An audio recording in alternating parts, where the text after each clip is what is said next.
the next Member of Parliament for Newport West, Ruth Jones. It is a real honour to stand here today as the Welsh Labour candidate for Newport West. My name is Ruth Jones. I'm the Labour candidate for Newport West by-election, which will be held on April the 4th.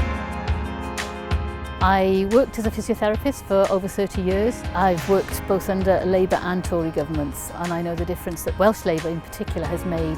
And I really do want to make sure that the NHS remains true to Nye Bevan's principles, free at the point of delivery and there for all.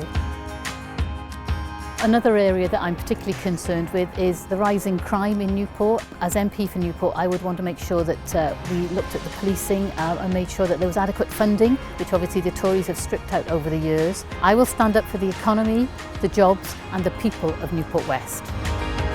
These next few weeks will be crucial to make sure we keep Newport West socialist and we keep it red in honour of Paul Flynn. I am the candidate. I can say hello. Hiya. Well, I think you should vote for Labour. We'd like you to vote our ways. Nice to meet you anyway. Take care, bye-bye. I can't do this on my own, I need your help. Please come and help, join the campaign. We need to get out and knock every door in Newport West to tell them the positive message that Labour has.